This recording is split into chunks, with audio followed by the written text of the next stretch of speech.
person have a strong sense of identity? What would they say? You say, where you from? You're African?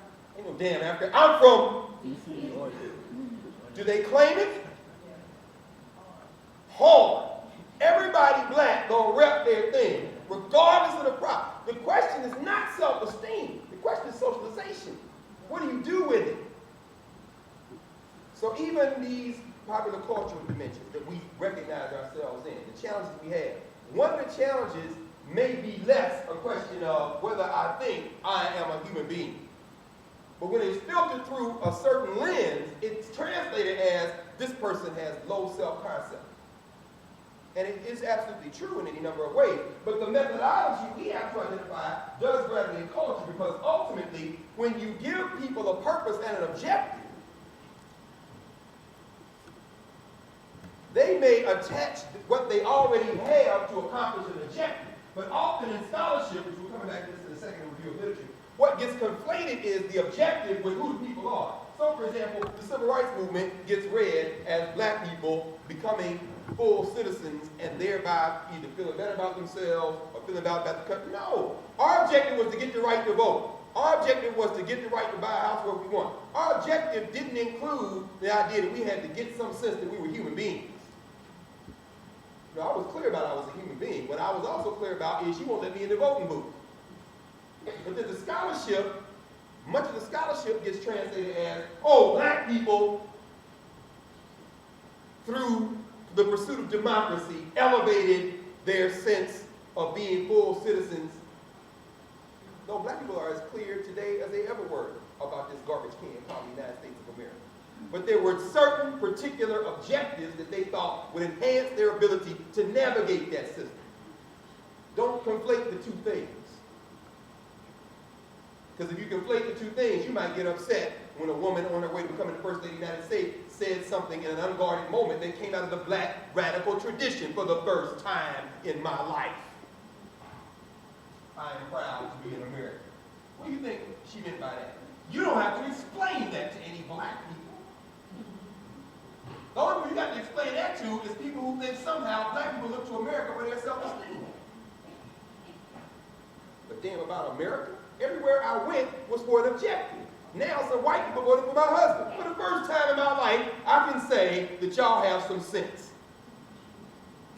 That's really what proud to be an American meant. But if you have no sense, if you have no methodology, if you have no grounding in the cultural particularities of black people, you will look at that and completely miss what was said.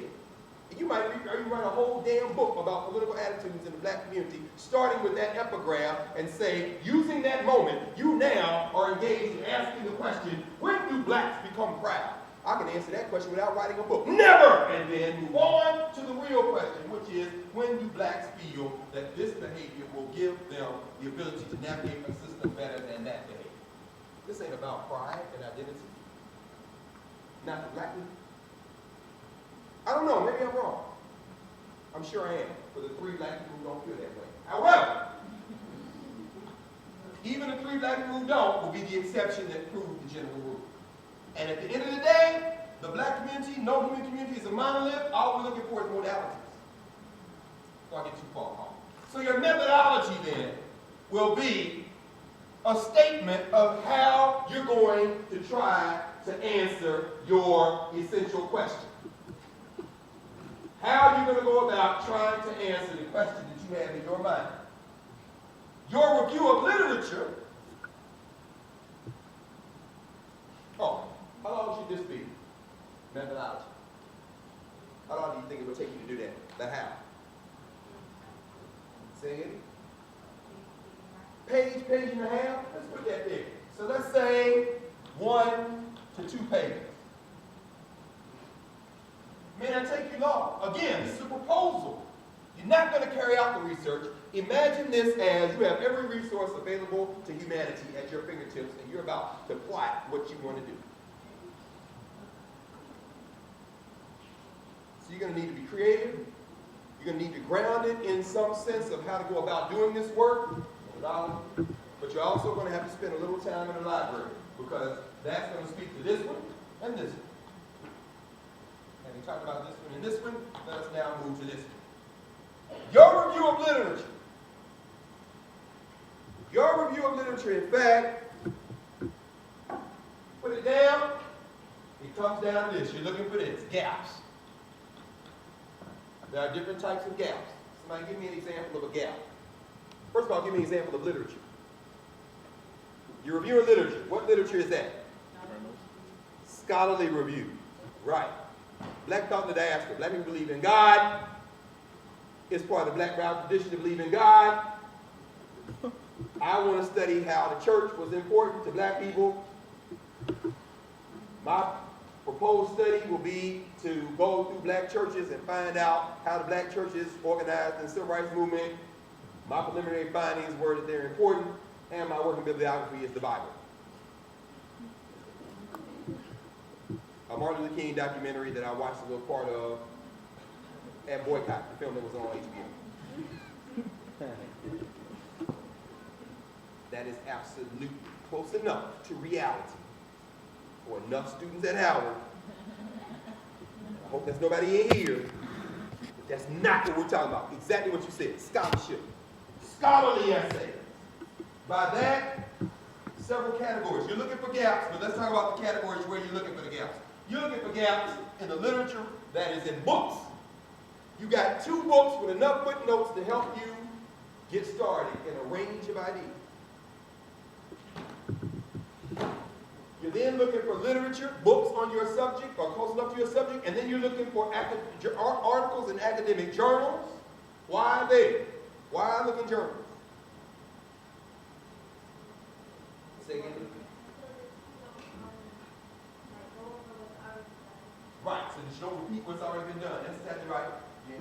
Journals often have shorter works that also have enough information to be used.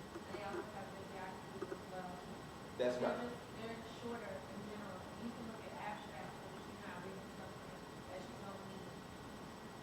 That's exactly right. That's really why you write your abstract last, because people are doing research reading the abstract, so they can see whether this is going to be germane to their topic or not. They are shorter.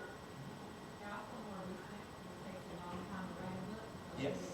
And more recent scholarship or somebody who may be about Yes. That's right. They're more recent, so you're trying to update what has been found so that you don't repeat it. Yes.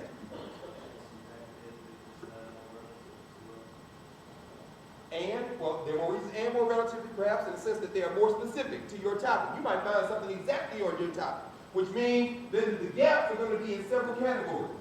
The gaps you're looking for, one area is going to be the gap presented by the distance between the last article written on your subject and what you want to write. You want to extend the knowledge. You want to test the assumptions in the articles or the books you find, especially if they're on your topic exactly. You want to see whether the author missed something. If the last thing was published in 1989, you've been 20 years of scholarship. You may have to go back and find it or look around. But you want to extend it. So the gap may be between what the last thing was that was written on your subject and what you want to write. The gap may be an omission.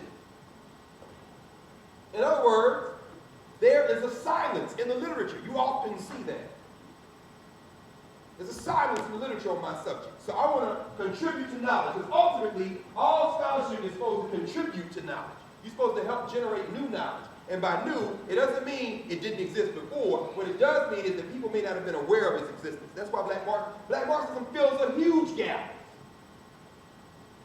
Robinson is reading, he's saying, I don't see anything that gets close to what I'm trying to say. So here. And then after you read this, you say, I can't now look at the scholarship the same.